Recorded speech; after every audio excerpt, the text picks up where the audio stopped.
നമ്മൾ ഇന്ന് അതിനെക്കുറിച്ചാണ് ധ്യാനിക്കുന്നത്.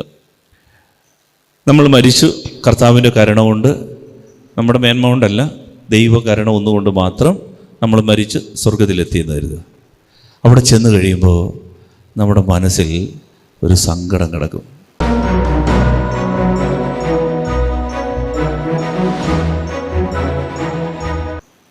അതിൻ്റെ കാരണം എന്താണ് എന്ന് നമ്മൾ ധ്യാനിക്കുകയാണ്.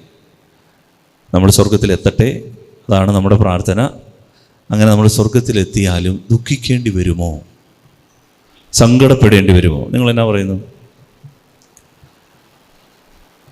ദൈവശാസ്ത്രപരമായിട്ട് പറഞ്ഞാൽ വേണ്ട. കാരണം വചനബന്ധിതമായിട്ട് നമ്മൾ സ്വർഗത്തിലെത്തിയത് സ്വർഗത്തിൽ ആനന്ദങ്ങളുടെ ഇടമാണ്. പറുദീസ എന്ന് പറഞ്ഞു കഴിഞ്ഞാൽ ദ പ്ലേസ് ഓഫ് ഡിലൈറ്റ്സ്, ആനന്ദങ്ങളുടെ ഇടമെന്നാണ് പറയും. അവിടെ ചെന്ന് കഴിഞ്ഞാൽ നമുക്ക് ഒരു സങ്കടത്തിനും കാരണമില്ല. പക്ഷേ സ്വർഗത്തിലെത്തിയാലും ദുഃഖിക്കാൻ സാധ്യതയുണ്ട് എന്നാണ് നമ്മളുടെ ഈ പഠനത്തിൻ്റെ ഭാഗമായിട്ട് നമ്മൾ ചിന്തിക്കുമ്പോൾ മനസ്സിലാകുന്നത്. നമ്മുടെ വിഷയം മതാത്മകതയും ആത്മീയതയും. നമ്മൾ യഥാർത്ഥത്തിൽ ആത്മീയത ആഗ്രഹിക്കുന്നുണ്ടോ? ഇന്ന് എനിക്ക് വളരെ സന്തോഷമുള്ളൊരു ദിവസമാണ്. ഇന്ന് നമ്മുടെ ഒരു സഹോദരൻ എന്നോട് സംസാരിച്ച കൂട്ടത്തിൽ എന്നോട് പറഞ്ഞു, അച്ഛാ, ഞാൻ ഈ ആരാധനയ്ക്ക് വരുമ്പോൾ പ്രാർത്ഥിക്കുന്നത് ഞാൻ പണമോ പ്രതാപമോ കീർത്തിയോ പെരുമയോ പ്രശസ്തിയോ സ്ഥാനമാനമോ കിണ്ണമോ ചരുവോ ഓട്ടുവിളക്കോ ചരവത്തടിയോ മെഡലോ ട്രോഫിയോ ഒന്നും വേണ്ടിയിട്ടല്ല. ഞാൻ പ്രാർത്ഥിക്കുന്നത്, എൻ്റെ ദൈവമേ, എനിക്ക് എൻ്റെ ആത്മീയ ജീവിതം, എൻ്റെ ആന്തരിക ജീവിതത്തിൽ എനിക്ക് ചില പ്രത്യേക സ്വഭാവ സവിശേഷതകളുണ്ട്. എനിക്ക് മാത്രം ഇഷ്ടമുള്ള, ലോകത്തിലാർക്കും ഇഷ്ടമില്ലാത്ത കുറേ സ്വഭാവം എനിക്കുണ്ട്. അതെല്ലാം ഒന്ന് മാറ്റിത്തരണേ. അദ്ദേഹത്തിൻ്റെ പ്രാർത്ഥന ഇതാണ്. എനിക്ക് വലിയ സന്തോഷം തോന്നി. അദ്ദേഹം വന്നിട്ട് പ്രാർത്ഥിക്കുന്നത് ആത്മീയ മനസ്സിൻ്റെ നവീകരണത്തിന് വേണ്ടിയിട്ട്. കർത്താവേ, നീ ഒന്ന് തൊടണമേ, എൻ്റെ അന്തരാത്മാവിനെ ഒന്ന് സ്പർശിക്കണമേ, എനിക്ക് കുറേ കൂടി നന്മയുള്ളവനാകാനുള്ള കൃപ തരണമേ. അങ്ങനെ പ്രാർത്ഥിച്ച് കേട്ടപ്പോൾ എനിക്ക് ഭയങ്കര സന്തോഷം തോന്നി. നിങ്ങൾക്കത് കേട്ടപ്പോൾ സന്തോഷം തോന്നിയോ?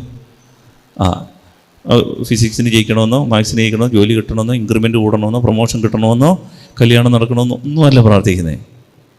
കർത്താവെ, നന്മ ചെയ്യാനുള്ള കൃപ. മനുഷ്യനെ കാണുമ്പോൾ നന്മ, തിന്മ തോന്നരുത്, നന്മ. മനുഷ്യനെ കാണുമ്പോൾ ദേഷ്യം തോന്നരുത്, സൗമ്യത. ഇതാണ് അദ്ദേഹം പ്രാർത്ഥിച്ചത്. എനിക്ക് വലിയ സന്തോഷം തോന്നി. ഹല്ലേലൂയ. അപ്പം നമ്മൾ എനിക്കൊരു വിഷയം ഉണ്ടായിരുന്നു. ഞാൻ ഈ ആരാധനയിൽ ഇങ്ങനെയൊക്കെ സംസാരിച്ച വിഷയങ്ങളൊക്കെ അവതരിപ്പിച്ച് പോകുമ്പോൾ ഇത് വല്ലവർക്കും വല്ലതും മനസ്സിലാകുന്നുണ്ടോ? ഇങ്ങനെ ആരാധിക്കാൻ വരുന്നവരൊക്കെ അവർ ഈ വീടിൻ്റെ പ്രശ്നങ്ങൾ മാറണം, പണി നടക്കണം, വീട് പണി നടക്കണം, തേങ്ങ കായ്ഫലം ഉണ്ടാകണം, ചിരങ്ങ് മാറണം, ചൊറിച്ചിൽ മാറണം, താരൻ മാറണം, മുടി കൊഴിച്ചിൽ മാറണം, ഈ വകുപ്പൊക്കെയാണെന്ന് കരുതിയത് ഞാൻ. അതല്ല, അങ്ങനല്ലാത്ത കുറേ ആൾക്കാരും ഇവിടെ ആരാധനയ്ക്ക് വരുന്നുണ്ട്. Hallelujah, hallelujah, hallelujah. നമ്മൾ ഇതിൻ്റെ കാരണമാണ് ഞാൻ പറഞ്ഞു വന്നത്, പ്രയോറിറ്റി, മുൻഗണന. ഇപ്പോൾ നമ്മുടെ വിഷയം സ്വർഗത്തിലെത്തിയാലും ദുഃഖിക്കാതിരിക്കണമെങ്കിൽ നമ്മൾ ഈ ഭൂമിയിൽ നമ്മളുടെ മുൻഗണന, പ്രയോറിറ്റി, പ്രധാനപ്പെട്ട കാര്യം എന്തിലാണ് മനസ്സ് എന്തിലാണ് ഊന്നുന്നത് എന്നുള്ളത് നമ്മൾ ചിന്തിക്കണം. ഇത് വളരെ പ്രധാനപ്പെട്ടതാണ്. ഒരു ഉദാഹരണം പറഞ്ഞാൽ, 2 കുട്ടികൾ, അവർ ഒരേ ബുദ്ധിയുള്ളവരാണ്. അവർ 2 പേരും സ്കൂളിൽ വന്നു. 2 പേർക്കും ഒരേ ടീച്ചർ, ഒരേ അധ്യാപകർ, ഒരേ പാഠ്യപദ്ധതി, ഒരേ സ്കൂളിൻ്റെ അറ്റ്മോസ്ഫിയർ, ഒരേ ടൈം ടേബിള്, ഒരേ രീതിയിലുള്ള ഭക്ഷണം 2 വീട്ടിലും. അങ്ങനെ ഒരേ രീതിയിലാണ് 2 പേരും. പക്ഷേ പരീക്ഷയുടെ റിസൾട്ട് വന്നപ്പം ഒരുത്തന് 100-ൽ 88, മറ്റവന് 100-ൽ 8. ഇതെന്നാ പറ്റി? 2 പേർക്ക് ഒരേ ബുദ്ധി, ഒരേ അന്തരീക്ഷം, ഒരേ അധ്യാപകർ, കേട്ട ക്ലാസ് എല്ലാം ഒരുപോലെ. പക്ഷെ ഒരുത്തിന് 8, മറ്റവന് 88. ഇതെന്ത് പറ്റി? ഇതൊരു പ്രധാന കാര്യമാണ്. കാര്യം ഇത്രയേ ഉള്ളൂ. ഒരുത്തൻ പ്രധാനപ്പെട്ട കാര്യത്തെ പ്രധാനമായിട്ട് കണ്ടു, മറ്റവൻ അപ്രധാനമായ കാര്യങ്ങൾ പ്രധാനമായിട്ട് കണ്ടു. ഇതാണ് വ്യത്യാസം. സാഹചര്യങ്ങളെല്ലാം ഒന്നാണ്, പക്ഷേ പ്രയോറിറ്റി, പ്രധാനപ്പെട്ടതിന് പ്രാധാന്യം കൊടുത്താൽ വളർച്ച ഉറപ്പ്. പഠിത്തമാണ് പ്രധാനം കുഞ്ഞിനെ സംബന്ധിച്ച് എങ്കിൽ പഠനത്തിന് ഫോക്കസ് ചെയ്താൽ അവന് വിജയം ഉറപ്പ്. അവന് ആ സമയത്ത് ഇടയ്ക്ക് മീൻ പിടിക്കാനും പുളവനെ പിടിക്കാനും തവളെ പിടിക്കാനും ഇങ്ങനെയുള്ള കലാപരിപാടിക്ക് പോയാൽ, സിനിമ, എഡിറ്റിങ്, പാട്ട്, മ്യൂസിക്, ക്രിക്കറ്റ്, ചാട്ടം, തീർന്നു. ഗെയിം തീർന്നു. ബുദ്ധി രണ്ടും ഒന്നാണ്, പക്ഷേ വളർച്ചയുടെ കാര്യത്തിൽ ഡിഫറൻസ് വരും. കാരണം എന്താണ്? പ്രയോറിറ്റി, മുൻഗണന, ഒന്നാം സ്ഥാനം കൊടുക്കേണ്ടതിന് ഒന്നാം സ്ഥാനം. ഇപ്പം നമ്മുടെ ഇവിടുത്തെ വിഷയം ഇതാണ്, മതാത്മകതയും ആത്മീയതയും. നമ്മളുടെ പ്രയോറിറ്റി എന്തിനാണ്? കുറേ മത അനുഷ്ഠാനങ്ങൾ ചെയ്ത് ജീവിക്കാനാണോ, അതോ യഥാർത്ഥത്തിൽ ആത്മീയ കാര്യങ്ങളിൽ നമുക്ക് താല്പര്യമുണ്ടോ? ആത്മാവുമായി ബന്ധപ്പെട്ട വിഷയങ്ങളിൽ നമുക്ക് ശ്രദ്ധ ഉണ്ടോ? ഹല്ലേലൂയ. ഈ പ്രയോറിറ്റി ആത്മീയ കാര്യങ്ങളിൽ നമ്മൾ കൊടുക്കണം. കാരണം ഈ മതജീവിതത്തെക്കാളും 1000 മടങ്ങ് പ്രാധാന്യമുള്ള കാര്യമാണ് എന്ത്? ആത്മീയ കാര്യം. ശ്രദ്ധയില്ലേ? ഹല്ലേലൂയ. ഇവിടാണോ? ഹല്ലേലൂയ. ഇപ്പം മതജീവിതത്തെക്കാളും നമ്മളുടെ സോഷ്യൽ ലൈഫിനേക്കാളും കർത്താവ് പറയാണ് ആത്മീയ കാര്യങ്ങളിൽ നമ്മൾ ശ്രദ്ധയുള്ളവർ ആകണം. ഈ അമേരിക്കയുടെ എംബസിയൊക്കെ ഇന്ത്യയിലുണ്ട്, ചെന്നൈയിലൊക്കെ ഉണ്ട്. അവിടെ അമേരിക്കയ്ക്ക് പോകാൻ വേണ്ടി ചില ആളുകളൊക്കെ ചെന്ന് രാത്രി മുഴുവൻ അതിന് ഗേറ്റിന് മുമ്പിൽ ഇങ്ങനെ കാത്തിരിക്കും. രാവിലെ കയറി ചെന്ന് ആദ്യത്തെ സ്ഥാനം പിടിക്കത്തക്ക രീതിയിൽ. എന്താണ് ഇതിൻ്റെ കാരണം? അമേരിക്കയ്ക്ക് പോകുന്നത് അത്രമേൽ പ്രയോജനകരമായ കാര്യമായിട്ടാണ് അവർ കാണുന്നത്. എന്നാൽ ഒരു ആഫ്രിക്കൻ രാജ്യത്തിൽ പോകാൻ വേണ്ടി അതിൻ്റെ എംബസിയുടെ മുമ്പിൽ ഈ ക്യൂ കാണുമോ? ഒരു ആഫ്രിക്കൻ രാജ്യം കിട്ടിയാൽ കിട്ടി. കാരണം നമ്മളെ സംബന്ധിച്ചിടത്തോളം പ്രയോറിറ്റി പ്രധാനപ്പെട്ടതാണ്. നമ്മൾ കൊടുക്കുന്ന ഇമ്പോർട്ടൻസ് ഏതിനാണ്? ഇപ്പം നമ്മൾ ആത്മീയ ജീവിതത്തിന് പ്രാധാന്യം കൊടുക്കുന്നു. പ്രയോജനകരമായ ജീവിതം ഈ അമേരിക്കയെക്കാളും എത്രയോ ഇമ്പോർട്ടൻ്റ് ആയിട്ടുള്ള കാര്യമാണ്, പ്രധാന കാര്യമാണ് നമ്മൾ കർത്താവ് ആഗ്രഹിക്കുന്ന ഒരു നിത്യത. അത് നഷ്ടമാകരുത് എന്ന് നമ്മൾ മനസ്സുകൊണ്ട് ഉറപ്പാക്കണം. Priority, focus. നമ്മുടെ ഈ ഭൂമിയിലെ കൊച്ചു കൊച്ചു പാപങ്ങളും തടക്കദോഷങ്ങളും നമ്മളുടെ ആത്മീയതയെ കെടുത്തിക്കളയാൻ അനുവദിക്കരുത്. പ്രയോറിറ്റി സ്വർഗത്തിന് കൊടുക്കണം. Hallelujah, hallelujah, hallelujah. അപ്പം അതുകൊണ്ട് നമ്മൾ ഈ ക്രൈസ്തവ ലോകത്തിൽ 2 തരം ആൾക്കാരുണ്ട്. ക്രൈസ്തവ ലോകത്തിലെ ആൾക്കാരെ എടുത്തു കഴിഞ്ഞാൽ ഇതെങ്ങനെയാണ് സാധിച്ചെടുക്കുക? ഈ പ്രയോറിറ്റി ഈ ആത്മീയ ജീവിതത്തിന് എങ്ങനെ കൊടുക്കാൻ പറ്റും? ഈ ക്രൈസ്തവ ലോകത്തിൽ ഈ പള്ളി വരുന്ന ആൾക്കാരെ പാപം ചെയ്തങ്ങ് തെന്നി പോകുന്ന ആൾക്കാരല്ല, ഈ പള്ളിയിലൊക്കെ വരുന്ന സാധാരണ വിശ്വാസികളെന്ന് അഭിമാനിക്കുന്ന ആൾക്കാർ 2 തരത്തിലുണ്ട്. ഒന്ന്, ഒരു വിശാല ഹൃദയമുള്ള ആളുകൾ. അവരാണ് ഈ മതജീവിതത്തിൽ നയിക്കുന്നത്. വിശാല ഹൃദയം. വേറെ ഒരു ഗ്രൂപ്പുണ്ട്, വെട്ടൊന്ന് മുറി 2 എന്നുള്ള രീതിയിൽ നടക്കുന്ന ആൾക്കാർ. അവരുടെ മനസ്സിനൊരു പ്രത്യേകതയുണ്ട്. അവരൊരു കാര്യം ചെയ്ത് അത് പൂർണ്ണ മനസ്സോടെ ചെയ്യും. മറ്റേ ഈ വിശാല ഹൃദയമുള്ളവരുണ്ടല്ലോ, ഇങ്ങനെ ഉറങ്ങി പാതി മനസ്സോടായിരിക്കും കാര്യങ്ങൾ ചെയ്യുന്നത്. അവനെല്ലാത്തിനും ഒരു വിശാലതയാണ്. അവരും ആകാം, ഇതും ആകാം, അതും ആകാം. ഇങ്ങനെ ഒരു കുഴ എന്ന് നടക്കുന്ന ഒരു സ്വഭാവമുള്ള ആൾക്കാർ. പാതി മനസ്സ്, പകുതി ഇവിടെ പകുതി അവിടെ. ബൈബിളിലെ 2 ഉദാഹരണങ്ങൾ എടുത്താൽ അത് മനസ്സിലാവും. പൗലോസ്ലീഹായും പൗലോസ്ലീഹായുടെ ഗുരുവായ ഗമാലിയേലും. പൗലോസ്ലീഹയുടെ ഗുരുവിൻ്റെ പേരാണ്, ഹെഡ് മാസ്റ്ററിൻ്റെ പേരാണ് എന്ത്? ഗമാലിയേൽ.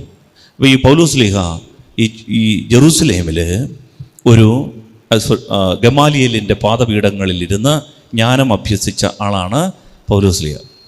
ഈ പൗലോസ്ലീഹ ആണെന്നുണ്ടെങ്കിൽ ഒരു പഴകിയ ഒരു ചീഞ്ഞ അഴുകിയ പാപിയാണ് പൗലോസ്.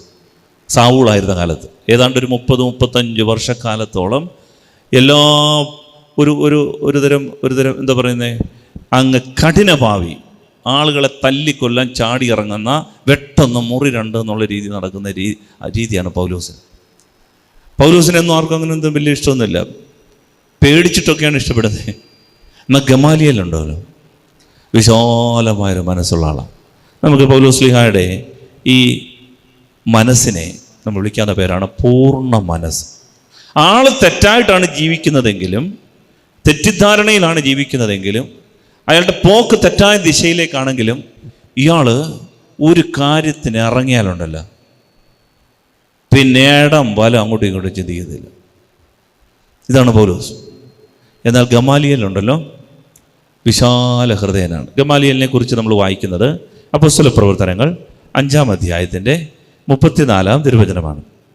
സൗമ്യനായ, വിശാല ഹൃദയനായ, മതനിഷ്ഠയുള്ള, സ്ഥാനവും പദവിയുമൊക്കെയുള്ള, ഗുരുവായ, ജ്ഞാനമുള്ള ഒരു മതനിഷ്ഠയുള്ള ആളിൻ്റെ പേരാണ് ഗമാലിയേൽ. ഇതൊരു സിൻഡ്രോമാണേ. ക്രൈസ്തവ ലോകത്തെ ഒരു ശൈലിയാണ്. നമ്മുടെ പള്ളി വരുന്നതിൽ ഒരു 90% ആൾക്കാർ ഇങ്ങനെയാണ്. ആരോടും അടി ഉണ്ടാക്കാൻ പോവുകയില്ല, വഴക്കുണ്ടാക്കാൻ പോവുകയില്ല, ബഹളം ഉണ്ടാക്കാൻ പോവുകയില്ല. അവർ പാവങ്ങളാണ്. പള്ളി വരും, അവർ കാണിക്ക കൃത്യമായിട്ട് ആ പഴയ 10 രൂപ തന്നെ ഇടും, അവർ തിരികെ പോകും. അവർ വന്നിട്ട് പള്ളിക്ക് ദശാംശം കൊടുക്കേണ്ടതിൻ്റെയും കണക്കിൻ്റെ കാര്യത്തിലൊന്നും ആരോടും ചോദ്യം ചെയ്യത്തില്ല.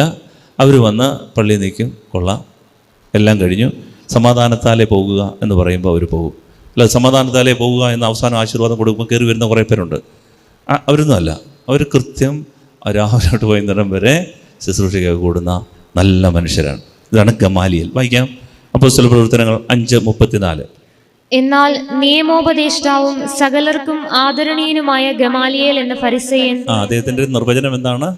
നിയമോപദേഷ്ടാവും സകലർക്കും ആദരണീയനുമായ ഗമാലിയേൽ. സകലർക്കും ആദരണീയനാണ്, ആരെയും തെറി വിളിക്കുകയില്ല, അങ്ങനത്തെ ഒരാള് ഗമാലിയേൽ എന്ന ഫരിസേയൻ സംഘത്തിൽ എഴുന്നേറ്റ് നിന്ന് അവരെ കുറച്ചു സമയത്തേക്ക് പുറത്തു നിർത്താൻ ആവശ്യപ്പെട്ടു. ഇതിന്റെ അന്തരീക്ഷം എന്ന് പറയുന്നത്, ശിഷ്യന്മാര് യേശു മാർഗം പഠിപ്പിച്ചതിന്റെ പേരിൽ യഹൂദരെല്ലാവരും കൂടി കലിപൂണ്ട് ശിഷ്യന്മാരെ തല്ലിക്കൊല്ലാൻ, അടിച്ചു കൊല്ലാൻ, കാരാഗ്രഹത്തിലിടാൻ വേണ്ടിയിട്ടുള്ള തീരുമാനമെടുത്ത സമയത്ത് ഈ ശിഷ്യന്മാരെല്ലാം പുറത്താക്കിയിട്ട് ഗമാലിയേൽ തൻ്റെ സഹപ്രവർത്തകരായ ഫരീസയരോട് പറയുന്ന ഒരു രംഗമാണ്.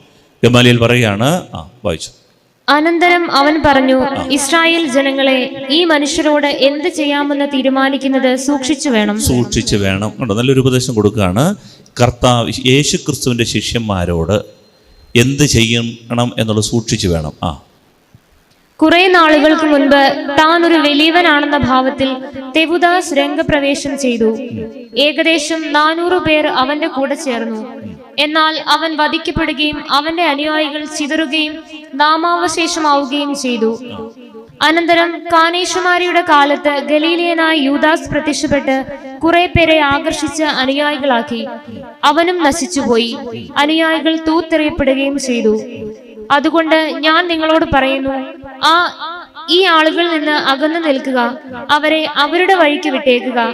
കാരണം ഈ ആലോചനയും ഉദ്യമവും മനുഷ്യനിൽ നിന്നാണെങ്കിൽ പരാജയപ്പെടും, മറിച്ച് ദൈവത്തിൽ നിന്നാണെങ്കിൽ അവരെ നശിപ്പിക്കാൻ നിങ്ങൾക്ക് സാധിക്കുകയില്ല. ഈ മനുഷ്യൻ ഒരു അടിയും വഴക്കം ഉണ്ടാകുന്ന ഒരു അന്തരീക്ഷത്തിൽ പൊതുയോഗത്തിൽ ഭയങ്കര പ്രശ്നം ഉണ്ടാകാനുള്ള സാധ്യതയുള്ളപ്പോൾ ഈ മനുഷ്യൻ എഴുന്നേറ്റ് നിന്നിട്ട് പറയുകയാണ്, ശാന്തതപ്പെടുത്തിയിട്ട് പറയുകയാണ്, മക്കളെ, ഇത് ദൈവത്തിൽ നിന്നാണെങ്കിൽ നമുക്കൊന്നും ചെയ്യാൻ പറ്റില്ല, ഇത് മനുഷ്യനിൽ നിന്നാണെങ്കിൽ നമ്മളായിട്ടൊന്നും ചെയ്യേണ്ട, താനേ ഇതങ്ങ് നശിച്ചോളൂ. അതുകൊണ്ട് അവന്മാരെ അടിക്കാനും തല്ലാനും ഒന്നും പോകണ്ട. ശാന്തതപ്പെടുത്തുന്ന മനുഷ്യൻ. ചോദ്യം ഇതാണ്, ഈ ഗമാലിയേൽ ക്രിസ്ത്യാനിയായോ? ഈശോയുടെ ശിഷ്യനായിട്ടുണ്ടോ? ഇല്ല. ബൈബിളിൻ്റെ ചരിത്രത്തിൽ ഗമാലിയേൽ ആയതായി ഒരു ചരിത്രവും ഇല്ല. ഇതാണ് ഈ ഗമാലിയേലിനെ നമുക്ക് ഉപമിക്കാവുന്നത്. നിർത്തിയിട്ടിരിക്കുന്ന ഒരു അശോക് ലൈലാൻഡ് ലോറി വലിയ ലോഡുമായിട്ട് ഇങ്ങനെ നിർത്തിയിട്ടിരിക്കുകയാണ്. ഇത് തിരിക്കാൻ എന്നോ പാടാ. പണ്ടത്തെ ലോറിയൊക്കെ ആളുകളൊക്കെ 2-3 പേരൊക്കെ നിന്നാണ് ഇങ്ങനെ, അല്ലേ ജിജോ, ഇങ്ങനെ തിരിക്കുന്നത്. വലിയ പാടുപെട്ടാണ് ഇത് ഇങ്ങനെ ഇട്ട് തിരിക്കുക, വലിയ തടിയൊക്കെ കയറ്റിട്ടെ. ഇന്നാണ് ഈ ഹൈഡ്രോളിക് പവർ കൊണ്ട് പെടാ കൊണ്ട് തിരിക്കുക.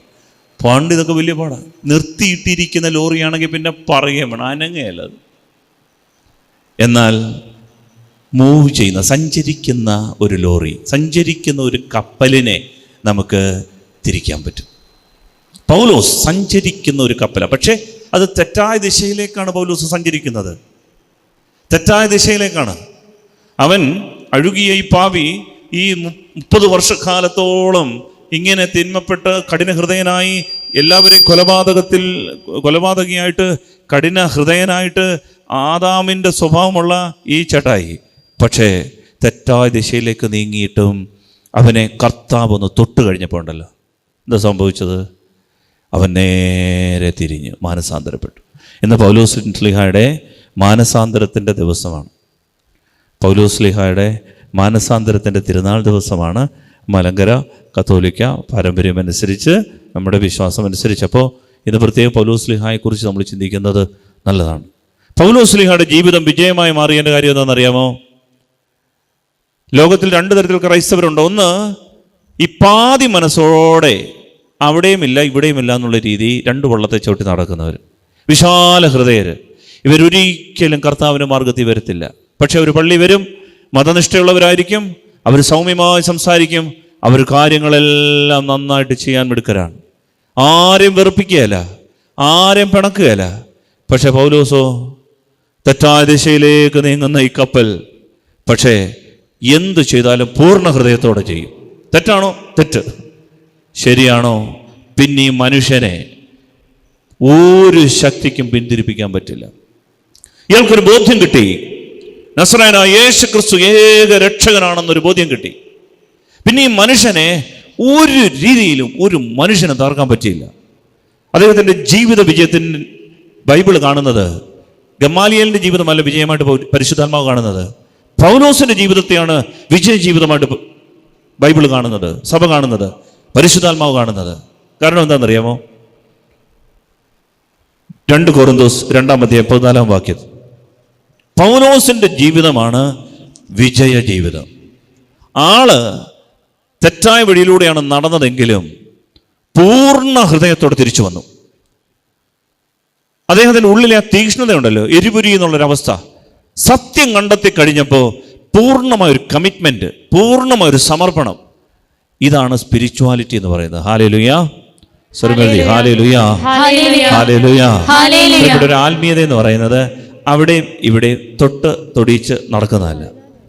നമ്മൾ ആത്മീയത എന്ന് പറയുന്നത് ദൈവത്തിൽ എപ്പോഴും വിജയം കണ്ടെത്തുക, സ്വന്തം ജീവിതത്തിൻ്റെ വിജയം ആത്മാവിൽ കണ്ടെത്തുന്നവനാണ്. അതാണ് 2 കൊരിന്തോസ് 2:14 വാക്യം വായിക്കാം. ക്രിസ്തുവിൽ ഞങ്ങളെ എല്ലായ്പ്പോഴും വിജയത്തിൽ എത്തിക്കുകയും അവനെക്കുറിച്ചുള്ള ജ്ഞാനത്തിന്റെ സൗരഭ്യം ഞങ്ങൾ വഴി എല്ലായിടത്തും പരത്തുകയും ചെയ്യുന്ന ദൈവത്തിന് സ്തുതി. പൗലോസ്ലീഹയുടെ ജീവിതത്തിന്റെ നിർവചനം പൗലോസ്ലീഹ പറയാണ്. പൗലോസ്ലീഹയോട് നമ്മൾ ചോദിക്കുക, പൗലോസ്ലീഹ ഹു ആർ യു?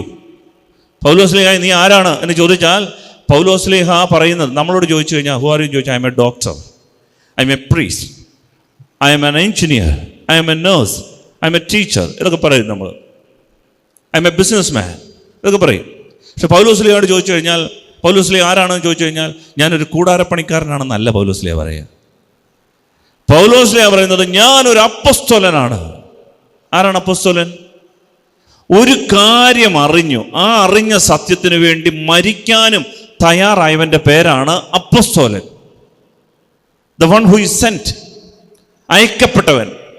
അവൻ ഏതോ ഒരു ദൂത് കിട്ടി, ഈ ദൂതിന് വേണ്ടി ഭൂമിയുടെ ഏതറ്റം വരെയും ആരോട് വേണമെങ്കിലും അതിനു വേണ്ടി പറയാനും ജീവിക്കാനും മരിക്കാനും തയ്യാറായവന്റെ പേരാണ് അപ്പോസ്തലൻ. നമ്മൾ ഒരിക്കൽ പോലും പൗലോസ്ലീഹയുടെ ലേഖനങ്ങളിലോ അപ്പോസ്തല പ്രവർത്തനങ്ങളിലോ പൗലോസ്ലീഹ ആരാണ്, പൗലോസ്ലീഹ ഒരു കൂടാരപ്പണിക്കാരനാണ്, അവൻ അതും ചെയ്തിരുന്നു എന്ന് എഴുതി വെച്ചിട്ടുണ്ട്.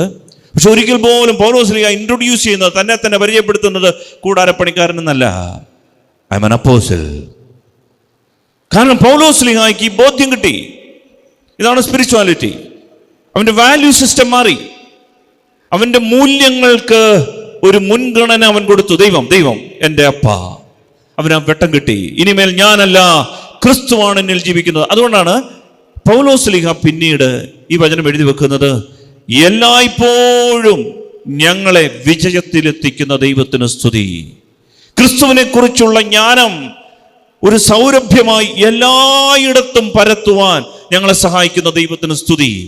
അതാണ് 2 കൊരിന്തോസ് 2:14. ഒന്നുകൂടെ വായിക്കാം. ക്രിസ്തുവിൽ ഞങ്ങളെ എല്ലായ്പ്പോഴും വിജയത്തിൽ എത്തിക്കുകയും, അതായത് പൗലോസ്ലീഹ പറയാണ് ഞങ്ങളുടെ ജീവിതം എല്ലായ്പ്പോഴും വിജയമാണെന്ന്. അങ്ങനെ പറയാൻ പറ്റുമോ നമുക്ക്? കുറച്ചൊക്കെ പരാജയപ്പെട്ടു, കുറച്ചൊക്കെ അല്ല. പൗലോസ് പറഞ്ഞു നോ, ഇതാണ് സ്പിരിച്വാലിറ്റി. എൻ്റെ ജീവിതം പരാജയമല്ലെന്ന്. ഒരിക്കൽ പോലും എനിക്ക് കല്ലുകടിയില്ല ജീവിതത്തിൽ, കുറ്റബോധമില്ല, ഒരിക്കൽ പോലും ഞാൻ നിരാശപ്പെടുന്നില്ലെന്ന്.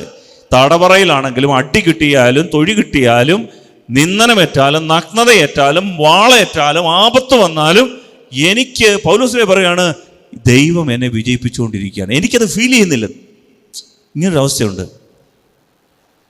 കടം വന്നാലും ദുരിതം വന്നാലും കൊറോണ വന്നാലും എനിക്ക് വിഷയമില്ലെന്ന്. എല്ലായ്പ്പോഴും പൗലോസിനെ ഒന്നുകൂടെ വായിക്കാം. എല്ലായ്പ്പോഴും വചനം ഉള്ളിലേക്ക് പ്രവേശിക്കണം. അതാണ് സ്പിരിച്വാലിറ്റി. ക്രിസ്തുവിൽ ഞങ്ങളെ എല്ലായ്പ്പോഴും വിജയത്തിൽ എത്തിക്കുകയും അവനെക്കുറിച്ചുള്ള ജ്ഞാനത്തിന്റെ സൗരഭ്യം ഞങ്ങൾ വഴി എല്ലായിടത്തും പരത്തുകയും ചെയ്യുന്ന ദൈവത്തിന് സ്തുതി. ക്രിസ്തുവിന്റെ ജ്ഞാനം എല്ലായിടത്തും സുഗന്ധമായി പരക്കുകയാണ്. ഞങ്ങൾ ചെല്ലുന്നിടത്തെല്ലാം എങ്ങും ദുർഗന്ധമില്ല, എല്ലായിടത്തും സുഗന്ധം പരക്കുക. ഒരു ദിവസം പോലും മൂഡ് ഓഫ് അല്ലെന്ന്. ഒരു ദിവസം പോലും ഞങ്ങൾ ഈ തീക്ഷ്ണതയിൽ നിന്ന് പിന്മാറുന്നില്ലെന്ന്. ഇങ്ങനൊരു ജീവിതമുണ്ട്. ഇതാണ് ജയജീവിതം, ഇതാണ് വിജയ ജീവിതം, ഇതാണ് സ്പിരിച്വാലിറ്റി. മതജീവിതത്തിൻ്റെ വിഷയം എന്താണെന്നറിയാം? പള്ളി വരുമ്പോഴേ ഉള്ള ചിരി വീട്ടിൽ ചെന്ന വിഷയമാണ്, ചിലരെ കാണുമ്പോൾ വിഷയമാണ്. അപ്പോൾ ഇങ്ങനൊരു ജീവിതമുണ്ടോ? ഉണ്ട്. ഇങ്ങനൊരു അവസ്ഥയുണ്ടോ? ഉണ്ട്. വീണ്ടും പൗലോസ്ലിയുടെ ജീവിതത്തിൻ്റെ നിർവചനം ഇതാണ്. റോമർക്ക് എഴുതിയ ലേഖനം 8-ാം അധ്യായം 35, 36, 37 വചനം. പൗലോസ്ലി പറയാണ്, അതുകൊണ്ട് ഈ ജീവിതത്തിൽ ക്ലേശമില്ലെന്നല്ല, ദുരിതമില്ലെന്നല്ല, പട്ടിണിയില്ലെന്നല്ല, ഇതെല്ലാം ഉണ്ട്. പക്ഷെ എന്നാലും പൗലോസ്ലിയുടെ ഉള്ളിൽ ഒരു സംതൃപ്തി. പൗലോസ്ലി പറയാണ് എപ്പോഴും പൂർണ്ണ വിജയത്തിൻ്റെ ഒരു അരൂപിയാണ് ഞങ്ങളെ നയിക്കുന്നതെന്ന്. വിജയം, പൂർണ്ണ വിജയം. വായിക്കാം. റോമർക്ക് എഴുതിയ ലേഖനം 8-ാം അധ്യായം 35, 36, 37. ക്രിസ്തുവിന്റെ സ്നേഹത്തിൽ നിന്ന് ആര് നമ്മെ വേർപെടുത്തും? പൗലോസ് പറയാണ് ക്രിസ്തുവിൻ്റെ ഈ സ്നേഹം ഉണ്ടല്ലോ, ഇത് കിട്ടി, ഉള്ളിൽ കിട്ടി, ടച്ച്, ഒരു സ്പർശനം കിട്ടി. ഇത് വെറുതെ ഒരു അനുഷ്ഠാനമല്ലെന്നേ, ഇത് ഉള്ളിൽ ഒരു സ്പർശനം, ഒരു തൊടിയിൽ കിട്ടി. ഇങ്ങനൊരു ജീവിതമുണ്ട്.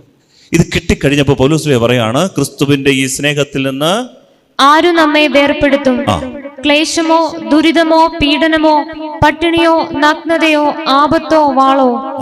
ഇങ്ങനെ എഴുതപ്പെട്ടിരിക്കുന്നു, നിന്നെ പ്രതി ഞങ്ങൾ ദിവസം മുഴുവൻ വധിക്കപ്പെടുന്നു, കൊലയ്ക്കുള്ള ആടുകളെ പോലെ കരുതപ്പെടുകയും. എല്ലാ ദിവസവും അടിയാണ്, എല്ലാ ദിവസവും കൊലയ്ക്കുള്ള ആടിനെ കണക്കെയാണ് കൊണ്ടുവരുന്നത്. വലിച്ചഴച്ചുകൊണ്ട് സിനഗോഗുകൾ തോറും കൊണ്ടുപോവാ. എന്നിട്ട് അടുത്ത വചനം പറയുകയാണ്, നമ്മെ സ്നേഹിച്ചവൻ മുഖാന്തരം ഇവയിലെല്ലാം നാം പൂർണ്ണ വിജയം വരിക്കുന്നു. ഇവയിലെല്ലാം ഞങ്ങൾ പൂർണ്ണ വിജയം, പൂർണ്ണ വിജയം. ഇങ്ങനൊരു അവസ്ഥയുണ്ട്. ഇതാണ് സ്പിരിച്വാലിറ്റി എന്ന് പറയുന്നത്. പ്രിയപ്പെട്ടവരെ, ദുരിതമുണ്ടാകും, കടമുണ്ടാകും, നടുവേദന ഉണ്ടാകും, തലവേദന ഉണ്ടാകും, ജോലി കിട്ടാതാകും, പ്രശ്നം ഉണ്ടാകും, പനി ഉണ്ടാകും, പകർച്ചവ്യാധി വരും. പക്ഷേ പൗലോസിന്റെ ഉള്ളിൻ്റെ ഉള്ളിൽ ഒരു സ്പർശനം കിട്ടി, ഒരു ടച്ച്, ഒരു ഡിവൈൻ ടച്ച്. എന്താണെന്നറിയാമോ? ഇതിലെല്ലാം വിജയമാണ്, ഇത് വിജയമാണെന്നൊരു തോന്നൽ. ഇത് അന്ത്യമല്ല, ഇത് ആത്മഹത്യയുടെ വഴിയല്ല, ഇത് ജീവിതം മതിയാക്കാനുള്ള അവസ്ഥയല്ല, ഇത് നിരാശയല്ല, ഇത് കുറ്റബോധങ്ങളില്ല, ഇത് മ്ലാനവതനാകാനുള്ള അവസ്ഥയല്ല. ഇതിൻ്റെ പേരാണ് സ്പിരിച്വൽ. ഇതെല്ലാം ഉണ്ടെങ്കിലും ഇതിലെല്ലാം ഞങ്ങൾക്ക് ദൈവം പൂർണ്ണ വിജയം തരുന്നു. ഇതാണ് ക്രിസ്തീയത, ക്രിസ്തീയ ആത്മീയത എന്ന് പറയാം. ഇത് പൂർണ്ണ വിജയത്തിൻ്റെ അരൂപിയാണ്. നമ്മുടെയൊക്കെ പീഡയെന്ന് പറയുന്നത്, മാക്സിമം പീഡയെന്ന് പറയുന്നത് എന്താണ്? നമ്മൾ ബസ്സിൽ കയറി സീറ്റ് കിട്ടിയില്ലെങ്കിൽ അന്ന് പീഡയായി. അതാണ് നമ്മുടെ ഏറ്റവും വലിയൊരു പീഡ. അല്ലെങ്കിൽ അടച്ചിട്ടിരുന്ന മുറിക്കകത്തൊരു കൊതുക് കയറി, ഉറക്കമില്ല. ഇതാണ് നമ്മുടെ കൊതുക് എപ്പോഴേലും കടിക്കുമോ, ഇതാണ് നമ്മുടെ ഏറ്റവും വലിയ പീഡ. അല്ലെങ്കിൽ നമുക്ക് പ്രൊമോഷൻ കിട്ടിയില്ല, ജോലിക്ക് തടസ്സം ഉണ്ടാകുന്നു, അല്ലെങ്കിൽ ഇൻക്രിമെൻ്റ് വലിയ കാര്യത്തിൽ പ്രതീക്ഷിച്ച് 500 രൂപയാണ് 300 രൂപ കിട്ടിയുള്ളൂ. ഇതാണ് നമ്മുടെ ഏറ്റവും വലിയ വേദന, പീഡ, ക്ലേശമാണ്, വയ്യ. എത്ര പ്രാർത്ഥിച്ചിട്ട് ദൈവം കേൾക്കുന്നു, പീഡയാണ്. പക്ഷേ അക്ഷരാർത്ഥത പൗലോസിൻ്റെ പീഡ എന്താണെന്നറിയാം? 1 കുറേ 40 വീതം 10 പ്രാവശ്യം അടികൊണ്ട പൗലോസ്ലിയ, ചാട്ടകൊണ്ട്, മുള്ളിൻ്റെ ചാട്ടകൊണ്ട്, കപ്പലപകടത്തിൽപ്പെട്ട് താണുത്തുറഞ്ഞ വെള്ളത്തിൽ കൂടി ഇല്ല കൈയൊക്കെ പുറകുള്ളോട്ട് കെട്ടിയിട്ട് ഇങ്ങനെ ഏകദേശം വെള്ളത്തിലൂടെ ഇങ്ങനെ മാസങ്ങളോളം ഒഴുകി നടക്കുന്ന അവസ്ഥ, തണുത്ത വെള്ളത്തിൽ ഒഴുകി നടക്കുന്ന അവസ്ഥ, ഒരു മരക്കഷണത്തിലൊക്കെ ഇങ്ങനെ കയറി പൗലോസ്ലിഹയുടെ ജീവിതത്തിൽ സംഭവിച്ച പീഡകളെക്കുറിച്ച് പൗലോസ്ലിഹ 2 കൊറിന്തോസ് സഭയിലേക്ക് എഴുതിയ ലേഖനത്തിൽ പറയുന്നുണ്ട്. കൊറിന്തോസിലെ സഭയ്ക്ക് എഴുതിയ 2 ലേഖനത്തിൽ ആ പീഡകളൊക്കെ വായിക്കണം പ്രിയപ്പെട്ടവരെ. നമ്മുടെയൊക്കെ പീഡയൊക്കെ എവിടെ കിടന്നു? പക്ഷേ ഈ ദുരിതങ്ങൾക്കിടയിൽ പൗലോസ്ലീഹ പറയാണ്, ഇതാണ് എൻ്റെ spirituality. Hallelujah, hallelujah, hallelujah, hallelujah. അപ്പൊ ഈ ഒരു വിജയ രീതിയുണ്ട്. ഈ സ്പിരിച്വാലിറ്റിയുടെ അടിസ്ഥാനം എന്താണെന്ന് അറിയാം? ഒരു വചനം പഠിച്ചാൽ നമുക്ക് മനസ്സിലായി. ഇത് പറയാൻ വേണ്ടിയിട്ടാണ് ഇന്നത്തെ ആരാധന. ഈ വചനം നമ്മൾ മനസ്സിലാക്കി പഠിക്കണം. ഈ സ്പിരിച്വാലിറ്റിക്ക് ഒരു സ്പിരിച്വാലിറ്റി ഉണ്ട്, അതായത് മതജീവിതത്തിൻ്റെ ഒരു സ്പിരിച്വാലിറ്റി ഉണ്ട്. അതാണ് ഗമാലിയേൽ സ്പിരിച്വാലിറ്റി എന്ന് പറഞ്ഞാൽ ഗമാലിയേൽ സിൻഡ്രോം. ഒരിക്കൽ പോലും അദ്ദേഹം ക്രിസ്തുവിൻ്റെ ശിഷ്യനായില്ല. എന്നാൽ പൗലോസ്ലീഹ പൂർണ്ണ മനസ്സോടെയാണ് എന്തിൽ ഇടപെട്ടാലും പൂർണ്ണ മനസ്സോടെ, ഒരു ഡെഡിക്കേഷൻ. അവന് പിന്നെ ഒരു പിന്മാറ്റമില്ല, തിരിഞ്ഞു നോട്ടമില്ല. 20 വർഷം കഴിഞ്ഞാൽ പഴയ പാവം പിന്നെ ചെയ്യത്തില്ല. 10 വർഷം കഴിഞ്ഞിട്ട് പിന്നെയും ആ പഴയ പാവത്തിൽ പഴയ ബന്ധത്തിൽ പോകത്തില്ല. പടിപടിയാട്ടി മനുഷ്യൻ ഒറ്റം പോക്കാണ്. ഇതാണ് ക്രിസ്തീയ ആത്മീയത എന്ന് പറയുന്നത്. അപ്പോൾ ഈ ആത്മീയതയ്ക്ക് ഒരു അടിസ്ഥാനമുണ്ട്. ഒരു വചനം പഠിക്കാം. റോമർക്ക് എഴുതിയ ലേഖനം 8-ാം അധ്യായം 29-ാം തിരുവചനം. റോമർ 8:29 തിരുവചനം. അവിടുന്ന് മുൻകൂട്ടി അറിഞ്ഞവരെ തന്റെ പുത്രന്റെ സാദൃശ്യത്തോട് അനുരൂപരാക്കാൻ മുൻകൂട്ടി നിശ്ചയിക്കുകയും ചെയ്തു. ഇത് തന്റെ പുത്രൻ അനേകം സഹോദരരിൽ ആദ്യജാതനാകുന്നതിന് വേണ്ടിയാണ്. ഈ വചനം നിങ്ങൾ മനസ്സിലാക്കിയാൽ, ഞാൻ ഹൃദയത്തിൽ ഉള്ളിൻ്റെ ഉള്ളിൽ ഇതാഴത്തിൽ മനസ്സിലാക്കിയാൽ എൻ്റെ ആത്മാവിൻ്റെ രക്ഷ ഉറപ്പാണ്. ഇത് മറക്കരുത്. ബൈബിളിലെ നിധികളുണ്ട്, നിധികളിലൊന്നാണിത്. ഈ പവിഴം നമ്മൾ മനസ്സിലാക്കിയാൽ, ഇതിൻ്റെ ജ്ഞാനത്തിന് വേണ്ടി പ്രിയപ്പെട്ടവരൊന്ന് പ്രാർത്ഥിക്കണം.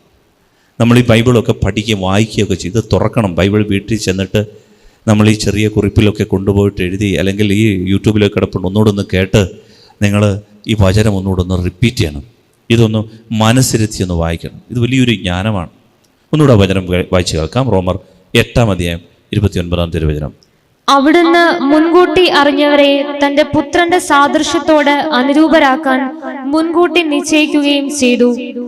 ഇത് തന്റെ പുത്രൻ അനേകം സഹോദരരിൽ ആദ്യജാതനാകുന്നതിന് വേണ്ടിയാണ്. Praise the Lord. Hallelujah, hallelujah, hallelujah, hallelujah. അതായത് നമുക്ക് ഓരോ വാക്കും എടുത്ത് പഠിക്കാം. അവിടുന്ന് എന്ന് പറഞ്ഞാൽ ആരാണ്?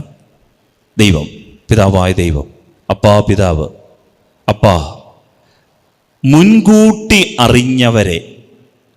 അപ്പായ്ക്ക് ഈ ഭൂമിയിൽ കുറേ ആൾക്കാരെ മുൻകൂട്ടി അറിയാമായിരുന്നു. എന്ന് വെച്ചാൽ പ്രപഞ്ചം സൃഷ്ടിക്കുന്നതിന് മുൻപ്, ഈ കടൽ ഉണ്ടാകുന്നതിന് മുൻപ്, ഈ കരയും രാജ്യങ്ങളും ഉണ്ടാകുന്നതിന് മുൻപ്, ഈ മനുഷ്യവംശം ഉണ്ടാകുന്നതിന് മുൻപ്, ഈ മാലാഖമാരെ സൃഷ്ടിക്കുന്നതിന് മുൻപ്, എല്ലാ സൃഷ്ടികളുടെയും മുൻപ് അപ്പാ പിതാവിന് ബെന്യച്ചനെ അറിയായിരുന്നു. ഈ ബെന്യച്ചൻ, ഈ അച്ഛൻ്റെ രൂപം, ഈ അച്ഛൻ്റെ സംസാരം, ഈ അച്ഛൻ എന്തൊക്കെ പറയും, എങ്ങനെയൊക്കെ പറയും, എന്തായിത്തീരും, പെരുന്നാട് കുരിശുമല പള്ളിയിൽ എത്ര നാളിരിക്കും, ഇതെല്ലാം അപ്പായ്ക്ക് എപ്പോഴറിയായിരുന്നു? പ്രപഞ്ചം സൃഷ്ടിക്കുന്നതിന് മുൻപ്, മാലാഖമാരെ സൃഷ്ടിക്കുന്നതിന് മുമ്പ് മുൻകൂട്ടി ദൈവം അറിഞ്ഞൊരു സത്യമാണ്. മറക്കരുത്, ഇവിടെ ഇരിക്കുന്ന ഓരോരുത്തർക്കും, ഷിനോയ്ക്ക് എത്ര കിലോ ഭാരമുണ്ട്, ഇവിടെ ഇരിക്കുന്ന ജെറിന് എത്ര തലയിൽ എന്തോരം മുടികളുണ്ട്, ഇത് കൃത്യമായിട്ട് അപ്പായ്ക്കറിയാം. ഇവിടെ ഇരിക്കുന്ന ഓരോരുത്തർക്കും എന്തെല്ലാം കഴിവുണ്ട് എന്ന് പ്രപഞ്ചം സൃഷ്ടിക്കുന്നതിന് മുൻപ് ദൈവം അറിഞ്ഞു. നിന്റെ അമ്മയുടെ ഗർഭത്തിൽ ഉരുവാകുന്നതിന് മുൻപേ ഞാൻ നിന്നെ അറിഞ്ഞു, ജെറമ്യായോട് പറഞ്ഞ വചനം. ഇത് ഒരു പ്രധാനപ്പെട്ട വചനമാണ്. ദൈവം അറിഞ്ഞു. എന്നിട്ട് ദൈവം ഈ ആളുകളെ, ഈ അറിഞ്ഞവരെ ഒരു ലക്ഷ്യത്തിനു വേണ്ടി നിശ്ചയിച്ചു. അടുത്ത വചനം ഇതാണ്: ഇവരെ തൻ്റെ പുത്രൻ്റെ സാദൃശ്യത്തോട് അനുരൂപരാക്കാൻ മുൻകൂട്ടി നിശ്ചയിച്ചു. ഈ വചനം ശ്രദ്ധിക്കണം, മുൻകൂട്ടി നിശ്ചയിച്ചു. എന്നിട്ട് ദൈവം ഒരു തീരുമാനമെടുത്തു. എന്താണെന്നറിയാമോ? ഈ ആള് എവിടെ എത്തിച്ചേരണം മുൻകൂട്ടി നിശ്ചയിച്ചു. ഈ ആള് എവിടെ, ആദ്യമേ ദൈവം അങ്ങ് തീരുമാനിച്ചു. ഈ കുഞ്ഞ് ഇവിടെ ഇരിക്കുന്ന മിലേന, ലയ, അഖിൽ എവിടെ എത്തിച്ചേരണമെന്ന് ദൈവം നിശ്ചയിച്ചു. എന്ന് വെച്ചാൽ ലക്ഷ്യം നേരത്തെ ദൈവം നിശ്ചയിച്ചു വെച്ചു. അതായത് ഡെസ്റ്റിനേഷൻ. ഇപ്പം നമുക്ക് ഉദാഹരണത്തിന്, ഞാൻ അങ്ങ് പണ്ട് കാലത്ത് ഇവിടെ ഡിവൈനിലൊക്കെ പോയി ധ്യാനിപ്പിക്കാൻ വേണ്ടി പോയിരുന്നു. അത് പോട്ടയിൽ ഏകദിന ധ്യാനം. അപ്പോൾ ചില ദിവസങ്ങളിൽ ബസ്സിന് പോകും, ചില ദിവസങ്ങളിൽ ട്രെയിനൊക്കെ പോകേണ്ടി വരും. അപ്പോൾ ട്രെയിൻ പോകുമ്പോൾ ചെങ്ങന്നൂരിൽ നിന്ന് കയറുകയാണെന്നുണ്ടെങ്കിൽ ചെങ്ങന്നൂരിൽ നിന്ന് എൻ്റെ ഡെസ്റ്റിനേഷൻ അങ്ങ് ചാലക്കുടി ഡിവൈൻ സ്റ്റേഷൻ. അപ്പം അതിന് മുമ്പ് കുറേ സ്റ്റേഷൻസ് ഉണ്ട്. ഞാൻ ടിക്കറ്റ് എടുത്തിരിക്കുന്നത് എങ്ങോട്ടാണ്? ചാലക്കുടിക്കാണ്. അതിന് മുമ്പ് തിരുവല്ല ഉണ്ട്, ചങ്ങനാശ്ശേരിയുണ്ട്, കോട്ടയമുണ്ട്, എറണാകുളമുണ്ട്. ഞാൻ ഇതിൻ്റെ ഇടയ്ക്ക് കോട്ടയത്ത് ചെന്നപ്പോഴത്തേന് ഇവിടെയും കുറേ ആൾക്കാരുണ്ടല്ലോ എന്ന് കരുതി ഞാൻ അവിടെ ഇറങ്ങിയാൽ ഞാൻ എൻ്റെ ലക്ഷ്യത്തിലെത്തുമോ? ഇല്ല. എൻ്റെ ലക്ഷ്യം എവിടെയാണ്? മണ്ടണില്ല, ചാലക്കുടിയാണ്. ചാലക്കുടി ദൈവം എനിക്ക് ഒരു ടിക്കറ്റ് എഴുതി വെച്ചിട്ടുണ്ട്, ചാലക്കുടി. ഞാൻ അവിടെ ഇറങ്ങാവൂ. ഇതിനിടയ്ക്ക് പല സ്റ്റേഷൻസ് കാണും. ഉദാഹരണം പറഞ്ഞാൽ മനസ്സിലാവും. എന്നെ ദൈവം ആക്കി വെച്ചിരിക്കുന്ന ഒരു ലക്ഷ്യം ബൈബിൾ പറഞ്ഞിരിക്കുന്നത് എന്തിനാണെന്ന് അറിയാമോ? എന്നെ നിങ്ങളെ എല്ലാം ആക്കി വെച്ചിരിക്കുന്ന ഈ ടിക്കറ്റ് ഏതാണെന്നറിയാമോ? നമ്മൾ എവിടെ എത്തിച്ചേരണമെന്നാണ് പറഞ്ഞു? സ്വർഗത്തിൽ. എല്ലാവർക്കും ഇതാ അഭിപ്രായമാണോ? ആണ്. തെറ്റ്. ഇതല്ല. ഇതാണ് നമ്മളെല്ലാവരും, ഞാനും കരുതിയിരുന്ന ഇതാണ് നമ്മുടെ ലക്ഷ്യം, സ്വർഗം. ബൈബിൾ പറയാണ്, ഇതാണ്, ഈ വചനം പഠിക്കണം, ഇതാണ് ബൈബിളിൻ്റെ മർമ്മം. സ്വർഗമല്ല നമ്മുടെ ലക്ഷ്യം. ബൈബിൾ എന്താ പറയുന്നത്? ആ വചനം ഒന്നുകൂടെ വായിക്ക്. അവിടുന്ന് മുൻകൂട്ടി അറിഞ്ഞവരെ തന്റെ പുത്രന്റെ സാദൃശ്യത്തോട് അനുരൂപരാക്കാൻ മുൻകൂട്ടി നിശ്ചയിക്കുകയും ചെയ്തു. മുൻകൂട്ടി നിശ്ചയിച്ചു. എന്തിനു വേണ്ടി? ഇത് തന്റെ പുത്രൻ അനേകം സഹോദരരിൽ ആദ്യജാതനാകുന്നതിന് വേണ്ടിയാണ്. ആദ്യജാതനാകുന്നതിന് വേണ്ടിയിട്ടാണ്. അല്ല, എന്തിനു വേണ്ടിയിട്ടാണ്? ആ വാക്യം ഒന്നുകൂടെ വായിക്കാം, ആദ്യത്തെ വാക്യം. അവിടുന്ന് മുൻകൂട്ടി അറിഞ്ഞവരെ തന്റെ പുത്രന്റെ സാദൃശ്യത്തോട് അനുരൂപരാക്കാൻ മുൻകൂട്ടി നിശ്ചയിക്കുകയും ദൈവം മുൻകൂട്ടി നിശ്ചയിച്ചത് എന്തിനു വേണ്ടിയിട്ടാണെന്ന് അറിയാമോ? പുത്രന്റെ സാദൃശ്യത്തോട് അനുരൂപരാക്കുക. ഇത് വളരെ പ്രധാനപ്പെട്ടതാണ്. ഈ ദൈവത്തിന്റെ ലക്ഷ്യം എന്താണെന്ന് അറിയാമോ പ്രിയപ്പെട്ട മക്കളെ? നമ്മൾ സ്വർഗത്തിൽ എത്തിച്ചേരുക എന്നതല്ല, മറിച്ച് ഏകജാതനായ യേശുക്രിസ്തുവിന്റെ ഒരു സാദൃശ്യമുണ്ട് എന്ന് പറഞ്ഞാൽ സ്വർഗം നിറയെ എൻ്റെ മകനായ യേശുക്രിസ്തുവിനെ പോലെയുള്ളവരെ കൊണ്ട് സ്വർഗം നിറയ്ക്കണം. വെറുതെ നമ്മൾ സ്വർഗത്തിൽ എത്തിച്ചേർന്നിരുന്നാൽ പോരാ. നമ്മൾ സ്വർഗത്തിൽ എത്തുമ്പോൾ ആരെ പോലെ ഇരിക്കണം? യേശുക്രിസ്തുവിനെ പോലെ ഇരിക്കണം. ഇതാണ് നമ്മുടെ ദൈവവിളി. യേശുക്രിസ്തുവിന്റെ സാദൃശ്യം, the image and likeness of Jesus Christ. ഇത് ഈ സാദൃശ്യത്തോട് അനുരൂപരാകാനുള്ള വിളിയ. ഇത് മരിച്ചിട്ട് സ്വർഗത്തിൽ എത്തിക്കിട്ടുന്ന ഒരു അവസ്ഥയല്ല, മറിച്ച് ഈ ഭൂമിയിൽ ഇവിടെ വെച്ച് തന്നെ ദൈവം നിശ്ചയിച്ചു, ഞാൻ ക്രിസ്തുവായി മാറണം. ഇത് പൗലോസിന് പിടികിട്ടി. അതുകൊണ്ടാണ് പൗലോസ് പറഞ്ഞത്, ഞാനല്ല ജീവിക്കുന്നത്, ക്രിസ്തു എന്നിൽ ജീവിക്കുന്നു. ഇതാണ് സ്പിരിച്വാലിറ്റി എന്ന് പറയുന്നത്. സ്വർഗമല്ല നമ്മുടെ സ്പിരിച്വാലിറ്റിയുടെ അടിസ്ഥാനം. പലരും മരിച്ചിട്ട് സ്വർഗത്തിൽ എത്തിക്കാനായിരിക്കും ഇപ്പം ചെല്ലും. പ്രിയപ്പെട്ടവരെ, ദൈവത്തിന്റെ വചനം നമ്മളോട് പറയുന്നത്, ഈ ഭൂമിയിൽ ജീവിച്ചിരിക്കുമ്പോൾ നിന്നെ യേശുക്രിസ്തുവിന്റെ സാദൃശ്യത്തോട് നീ അനുരൂപപ്പെടണം. നിന്നെ കണ്ടു കഴിഞ്ഞാൽ യേശുക്രിസ്തുവിനെ പോലെ ഇരിക്കണം. അപ്പൊ ചോദിച്ചേക്കാം, സ്ത്രീകൾ എങ്ങനെ യേശുക്രിസ്തുവിനെ പോലെ ഇരിക്കും? എന്താ എൻ്റെ അർത്ഥം? The image and likeness. യേശുക്രിസ്തു എങ്ങനെ സംസാരിച്ചു, എങ്ങനെ ശ്രദ്ധയോടെ യേശുക്രിസ്തു സംസാരിച്ചു, യേശുക്രിസ്തു എങ്ങനെ പാപികളെ കണ്ടു, യേശുക്രിസ്തു എങ്ങനെ പാപത്തെ വെറുത്തു, യേശുക്രിസ്തു കുരിശിൽ എങ്ങനെ സഹിച്ചു, എങ്ങനെ ക്ഷമിച്ചു, യേശുക്രിസ്തു ആരോടെങ്കിലും അസൂയപ്പെട്ടോ, യേശുക്രിസ്തു ആരോയെങ്കിലും വെറുത്തു മാറ്റി നിർത്തിയോ? പ്രിയപ്പെട്ടവരെ, ഇതാണ് പുത്രന്റെ സാദൃശ്യം.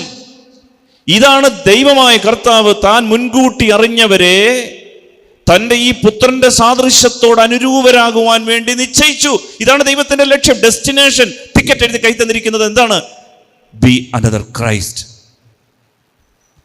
പ്രിയപ്പെട്ടവർ, ഈ ഭൂമിയിൽ വെച്ച് നമ്മൾ ക്രിസ്തുവിന്റെ സ്വഭാവം രൂപപ്പെടുത്താതെ മരിച്ചാൽ സ്വർഗത്തിൽ എത്തിച്ചെന്നാലും ആദ്യത്തെ വചനം ഞാൻ പറഞ്ഞ പോലെ സ്വർഗത്തിൽ എത്തിയാലും ദുഃഖിച്ചിരിക്കുന്നവരുണ്ടാകും. എൻ്റെ ദൈവമേ, എനിക്ക് മറ്റൊരു ക്രിസ്തു ആകാൻ പറ്റിയില്ലല്ലോ ഭൂമിയിൽ വെച്ച്.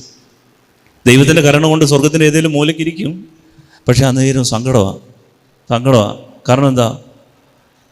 ദൈവത്തിൻ്റെ ആഗ്രഹം, എന്നെക്കുറിച്ചുള്ള പദ്ധതി സ്വർഗത്തിൽ മറ്റൊരു ക്രിസ്തുവായി നീ ജീവിക്കണമെന്നായിരുന്നു. ഈ ഭൂമിയിൽ പുത്രന്റെ സാദൃശ്യത്തോട് നീ അനുദിനം അനുരൂപപ്പെടണമെന്നായിരുന്നു. ഞാനൊരു ഉദാഹരണം പറയാം. ഞാൻ ഇവിടെ നിന്ന് പ്രസംഗിക്കുകയാണ്. അപ്പം എൻ്റെ പരമമായ ലക്ഷ്യം എന്താണ്? യേശുക്രിസ്തുവിൻ്റെ സാദൃശ്യത്തോട് ഞാൻ എൻ്റെ സ്വഭാവത്തിൽ ജീവിതത്തിൽ അനുരൂപപ്പെട്ടില്ലെങ്കിൽ തീർന്നു. ഞാൻ വിചാരിച്ചു നന്നായിട്ട് പ്രസംഗിച്ചാൽ മതി. അപ്പോൾ ഞാൻ ഇവിടുന്ന് ചാലക്കുടിക്കാണ് ടിക്കറ്റ് എടുത്തത്. അപ്പോൾ തിരുവല്ല ഇറങ്ങിയപ്പോൾ ഞാൻ വിചാരിച്ച് അത് തിരുവല്ല സ്റ്റേഷനാണ് എന്ന് പറഞ്ഞാൽ ഞാൻ വിചാരിച്ചു എൻ്റെ ജീവിതത്തിൻ്റെ ഒരു സ്റ്റേഷൻ എന്ന് പറയുന്നത് ഞാൻ തിരുവല്ല എന്താണ് നന്നായിട്ട് പ്രസംഗിച്ചാൽ മതി, നന്നായിട്ട് വചനം അങ്ങോട്ട് ഒരുങ്ങി ആളുകളെ അങ്ങോട്ട് ബോധവൽക്കരിച്ചാൽ മതി, ഞാൻ ഓക്കെ ആയിരിക്കും. തിരുവല്ല അല്ല എൻ്റെ ഡെസ്റ്റിനേഷൻ. അപ്പോഴാണ് ചങ്ങനാശ്ശേരി. അവിടുത്തെ കർത്താവിനോട് പറഞ്ഞു, കർത്താവ് ഇങ്ങനെ പ്രസംഗിച്ചുകൊണ്ടൊന്നും കാര്യമില്ല, ആളുകളൊന്നും വരുന്നില്ല, അവിടെ രോഗശാന്തി എന്നുള്ള വരം തരണം. ചങ്ങനാശ്ശേരി സ്റ്റേഷൻ രോഗശാന്തിയാണോ എൻ്റെ ഡെസ്റ്റിനേഷൻ? എൻ്റെ ലക്ഷ്യം എവിടാ? ചാലക്കുടി. പക്ഷേ ഞാൻ ചങ്ങനാശ്ശേരിയിൽ ഇറങ്ങിയ തീർന്നു. അപ്പോഴാണ് കുറച്ചുകൂടെ കഴിഞ്ഞപ്പോഴത്തേന് ഈ രോഗശാന്തി ഒന്നും പോരാ, ശരിയാകുന്നില്ല. അപ്പോഴത്തേക്ക് ചില ആളുകളൊക്കെ തലയിലൂടെ തറ വീഴ്ത്തുന്ന ശുശ്രൂഷകൾ വരുന്നു, ഡെലിവറൻസുകളുണ്ട് ഒക്കെ ശുശ്രൂഷകൾ. അപ്പോൾ ഞാൻ പറഞ്ഞു അത് കൊള്ളാം. കോട്ടയത്തെ ശുശ്രൂഷ. ചാലക്കുടിക്ക് കിടക്കുന്നേ ഉള്ളൂ, ഞാൻ കോട്ടയത്ത് ഇറങ്ങി. ഞാൻ രക്ഷപ്പെടുമോ? എൻ്റെ ഡെസ്റ്റിനേഷൻ കർത്താവ് എന്നെ ഒരുക്കിയിരിക്കുന്നത് എന്തിനാണെന്ന് അറിയാമോ? പുത്രൻ്റെ സാദൃശ്യത്തോട് രൂപപ്പെടുക. യേശുക്രിസ്തുവിൻ്റെ സ്വഭാവത്തോട് ഞാൻ അനുരൂപപ്പെട്ടില്ലെങ്കിൽ പ്രിയപ്പെട്ടവരെ, ദൈവത്തിൻ്റെ മുൻപിൽ ഞാനൊരു പരാജയമാണ്. അതുകൊണ്ട് നമ്മൾ വിചാരിക്കും ഈ സ്പിരിച്വാലിറ്റി എന്ന് മതത്തിൽ നിന്ന് വളരെ വ്യത്യാസമാണ്. ഇത് യേശുക്രിസ്തു, അവനാണ് സ്വർഗരാജ്യം. He is the person and the person is called the kingdom of God. യേശുക്രിസ്തുവിനോടുള്ള നിന്റെ ബന്ധമാണ് നിന്നെ പാപത്തിൽ നിന്ന് മാറ്റി നിർത്തേണ്ടത്. യേശുക്രിസ്തുവിനുള്ള ബന്ധമാണ് മറ്റുള്ളവരെ ക്ഷമിക്കാൻ നിന്നെ പ്രേരിപ്പിക്കേണ്ടത്. യേശുക്രിസ്തുവിന്റെ മുഖം വാടുന്നതാണ് നിന്റെ സങ്കടത്തിന് കാരണമാകേണ്ടത്. അവന്റെ മുഖം തെളിയുന്നതാണ് നിന്റെ തീഷ്ണതയ്ക്ക് കാരണമാകേണ്ടത്, ഉത്സാഹത്തിന് കാരണമാകേണ്ടത്. എന്തിനും ഏതിനും യേശുക്രിസ്തു, അവന്റെ സാദൃശ്യത്തോട് അനുരൂപപ്പെടുക. ഇതാണ് എൻ്റെ പ്രിയപ്പെട്ടവരെ ഈ ആരാധന കൊണ്ട് ദൈവം ആഗ്രഹിക്കുന്നത്. Hallelujah, hallelujah, hallelujah. സ്പിരിച്വാലിറ്റി എന്ന് പറയുന്നത് ചാലക്കുടിയിലെത്തുക എന്നുള്ള സ്പിരിച്വാലിറ്റി എന്ന് പറയുന്നത് ദൈവം നമ്മൾ ആഗ്രഹിക്കുന്നത് പോലെ യേശുക്രിസ്തുവിനെ പോലെ ആകുക എന്നുള്ള. അല്ലാത്തവർ സ്വർഗത്തിലെത്തിയാലും ഇങ്ങനെ നിരിക്കേണ്ടി വരും. സ്വർഗത്തിലെത്തിയാലും ഒരു ഉന്മേഷം ഇല്ലാതിരിക്കേണ്ടി വരും. കാരണം ദൈവത്തിൻ്റെ ലക്ഷ്യം നമ്മൾ ഈ ഭൂമിയിൽ ജീവിക്കുമ്പോൾ മറ്റൊരു ക്രിസ്തുവായി മാറി. ഇത് പൗലോസിന് മനസ്സിലായി. അതുകൊണ്ടാണ് പൗലോസ് നഗ്നതയോ ആപത്തോ വാളോ എന്തു വന്നാലും യേശുക്രിസ്തുവിൻ്റെ ഈ സ്നേഹത്തിൽ നിന്ന് തന്നെ ഒന്നിനും മാറ്റാൻ പറ്റില്ല. an intimate relationship with God. പ്രിയപ്പെട്ടവരെ, പലരും പള്ളി വരുന്നത് പേടിച്ചിട്ടാണ്, ഭയപ്പെട്ടിട്ടാണ്. ദൈവമേ, പള്ളി വരാതിരുന്നാൽ വല്ലതും അടി കിട്ടിയാലോ. കഴിഞ്ഞ ദിവസം ഒരു ആളിങ്ങനെ പറയുന്നത്, പള്ളിയുടെ ആ ഗേറ്റ് ഇങ്ങനെ പൊളിച്ചപ്പോഴത്തേന് എന്തൊക്കെ പനിയൊക്കെ ഇങ്ങനെ പിടിച്ചെന്ന് ആളുകൾ. Poor spirituality. ഗേറ്റ് പൊളിച്ചു കഴിഞ്ഞാൽ പനി പിടിപ്പിക്കുന്ന ഒരു ദൈവമാണ്. ഇതൊന്നും അല്ല ഇവിടുത്തെ വിഷയം. എൻ്റെ മക്കളെ, ഇതൊന്നും അല്ല നമ്മുടെ വിഷയം. നമ്മുടെ വിഷയം യേശുക്രിസ്തുവിൻ്റെ സ്വഭാവത്തോട് അനുരൂപപ്പെടുന്നതിലാണ് ദൈവം സന്തോഷിക്കുന്നത്. ഇതാണ് നമ്മുടെ ഡെസ്റ്റിനേഷൻ. അല്ലാത്തതെല്ലാം ഭയത്തിൽ നിന്നുണ്ടാകുന്നതാണ്, പേടി കൊണ്ടുണ്ടാകുന്നതാണ്. പലരും പള്ളി വരുന്നു, പലരും വിശ്വസിക്കുന്നത് പേടിച്ചിട്ടാണ്. പൗലോസ് പറയുകയാണ്, ഈ സ്നേഹത്തിൽ നിന്ന് ആരെ മാറ്റും? ഈ സ്നേഹമാണ് സ്പിരിച്വാലിറ്റിയുടെ അടിസ്ഥാനം. അത് മതാത്മകതയല്ല, ആത്മീയതയാണ്. അപ്പോൾ ഇത് പറ്റുമോ? പൗലോസിന് ഉറപ്പുണ്ട് യേശുവിനെ പോലെയാകാൻ പറ്റുമെന്ന്. കാരണം പൗലോസ് ലിഹ ഇത് പറ്റുമെന്നാണ് പറയുക. റോമർക്ക് എഴുതിയ ലേഖനം 9-ാം അധ്യായം 16-ാം തിരുവചനം വായിച്ചുകൊണ്ട് നമുക്ക് ആ ഒരു ഈ ചിന്തകളെ സമാപിപ്പിക്കാം. അതുകൊണ്ട് മനുഷ്യന്റെ ആഗ്രഹമോ പ്രയത്നമോ അല്ല, ദൈവത്തിന്റെ ദയയാണ് എല്ലാറ്റിന്റെയും അടിസ്ഥാനം. പൗലോസ് ലിഹ പറയുന്നത് എന്താണ്? മനുഷ്യന്റെ ആഗ്രഹമോ പ്രയത്നമോ അല്ല, ദൈവത്തിന്റെ ദയയാണ് എല്ലാറ്റിന്റെയും അടിസ്ഥാനം. ദൈവം ദയ തോന്നിയാൽ, ദൈവം കരുണ തോന്നിയാൽ നമുക്ക് ഈ ബന്ധത്തിലേക്ക് വരാൻ പറ്റും. അതുകൊണ്ട് പ്രിയപ്പെട്ട മക്കളെ, പ്രാർത്ഥിക്കേണ്ടത് ഇതാണ്. ഞാൻ തുടക്കത്തിൽ പറഞ്ഞ ഒരു സഹോദരൻ പ്രാർത്ഥിച്ചു, എൻ്റെ കർത്താവ് എൻ്റെ ഇന്നർ ലൈഫ്, എൻ്റെ ആത്മീയ ജീവിതം, എൻ്റെ ആന്തരിക ജീവിതം, എൻ്റെ ഹൃദയത്തിൻ്റെ ജീവിതം, മനസ്സിൻ്റെ ഒരു നവീകരണം. എനിക്ക് വേറൊന്നും വേണ്ട, എനിക്ക് മറ്റൊരു ക്രിസ്തുവായി മാറണം. ഈശോയുടെ ഒരു ക്ഷമയിലേക്ക് വളരണം, ഈശോയുടെ ഒരു നന്മയിലേക്ക് വളരണം, ഈശോയുടെ ഒരു സ്നേഹ ഹൃദയത്തിന് പൊട്ടി പുറപ്പെടണം. ഇതിനു വേണ്ടി പ്രാർത്ഥിക്കണം. ദൈവം ദയ തോന്നിയാൽ, അതുകൊണ്ട് ആരാധനയിൽ നമ്മൾ പ്രാർത്ഥിക്കേണ്ട അതാണ്. ദൈവം കരുണ തോന്നിയാൽ, ദയ തോന്നിയാൽ നമ്മളെ അനുഗ്രഹിക്കും. ഇതാണ് എല്ലാത്തിൻ്റെ അടിസ്ഥാനം. പ്രാർത്ഥിക്കണം. ഈ ആരാധന നമ്മൾ ചോദിക്കണം, കർത്താവേ, എൻ്റെ സ്വഭാവം വെച്ച് നോക്കിയാൽ ഞാൻ മിക്കവാറും ചങ്ങനാശ്ശേരി ഇറങ്ങാനാണ് സാധ്യത. പക്ഷേ ചാലക്കുടി എനിക്ക് ഇറങ്ങണം. എൻ്റെ ഡെസ്റ്റിനേഷൻ അവിടാണ്. പുത്രൻ്റെ സാദൃശ്യത്തോട് അനുരൂപപ്പെടണം എനിക്ക്. വീണ്ടും റോമർക്ക് എഴുതിയ ലേഖനം 8-ാം അധ്യായം 28-ാം തിരുവചനം. റോമർ 8:28.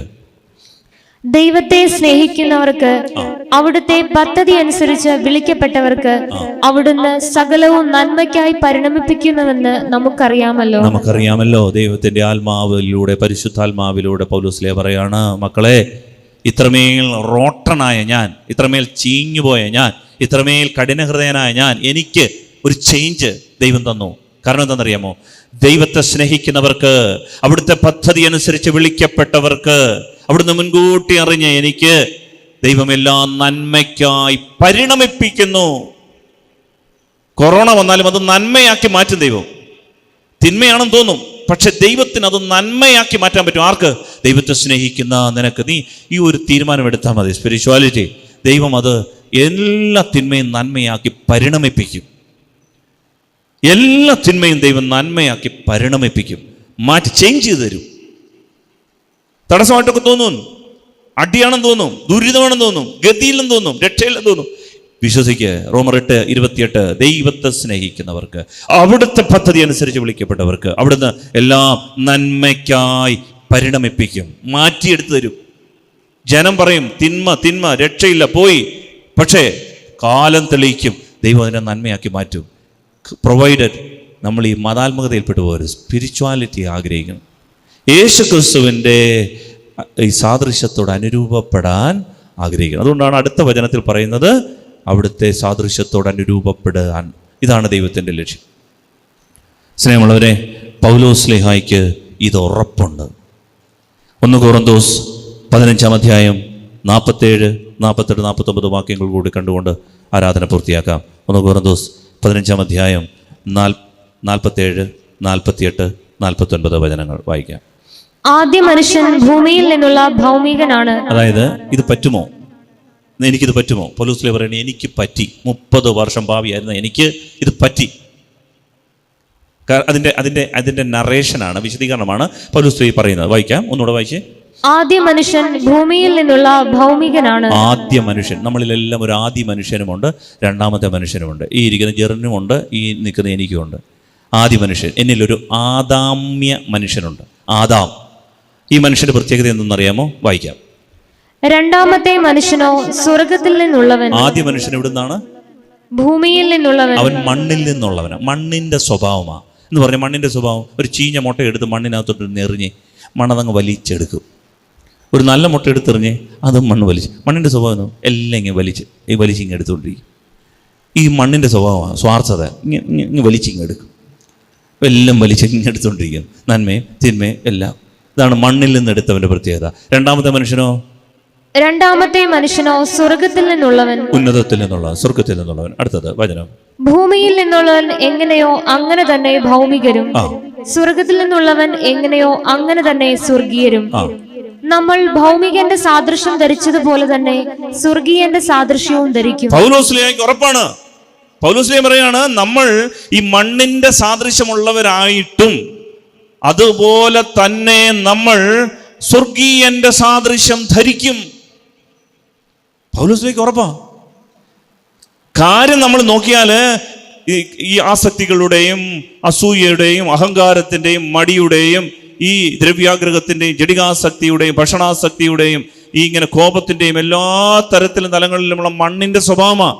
ക്ഷമിക്കാൻ പറ്റുന്നില്ല, വിട്ടുകൊടുക്കാൻ പറ്റുന്നില്ല, അസൂയ. പക്ഷേ സ്വർഗീയന്റെ സാദൃശ്യം, ക്രൂശിതന്റെ സാദൃശ്യം, കുരിശിൽ കിടന്ന് ക്ഷമിക്കുക, പോട്ടെന്ന് പറയുക, വിട്ടുകൊടുക്കുക, സ്നേഹിക്കുക, ശ്രദ്ധയോടെ സംസാരിക്കുക, വിട്ടൊന്നും പറയാതിരിക്കുക, ദൈവത്തിന്റെ കാര്യങ്ങളിൽ മാത്രം ശ്രദ്ധിക്കുക, അപ്പനുമായിട്ടുള്ള കൂട്ടായ്മ. ഇതാണ് സ്വർഗീയന്റെ സാദൃശ്യം. ഇത് നമ്മൾ ധരിക്കുമെന്ന്. എവിടെ? സ്വർഗത്തിൽ ചെന്നിട്ടല്ല, ഇവിടെ വെച്ച് തന്നെ ഇത് പറ്റുമെന്നാണ് പൗലോസ്ലീഹ നമുക്ക് ഉറപ്പ് തരുന്നത്. അതാണ് പൗലോസ്ലീഹയുടെ ജീവിതം. പൗലോസ്ലീഹ പറയാണ്, ഈ ഒന്നാമത്തെ മനുഷ്യൻ മണ്ണിൽ നിന്നാണ്. അവനിൽ നിന്ന് ഈ കോപം, ദേഷ്യം, നീരസം, വെറുപ്പ്, മരണ നദിയാണ് ഒഴുകുന്നേ. പക്ഷെ രണ്ടാമത്തെ മനുഷ്യൻ സ്വർഗത്തിൽ നിന്ന്, അവനിൽ നിന്നാണ് ജീവനദി ഒഴുകുന്നത്. ക്ഷമയുടെ, താഴ്മയുടെ, സ്നേഹത്തിന്റെ ഈ സ്വർഗീയന്റെ സാദൃശ്യം നമുക്ക് ധരിക്കാൻ പറ്റുമെന്ന് ഈ പ്രത്യാശ വേണം.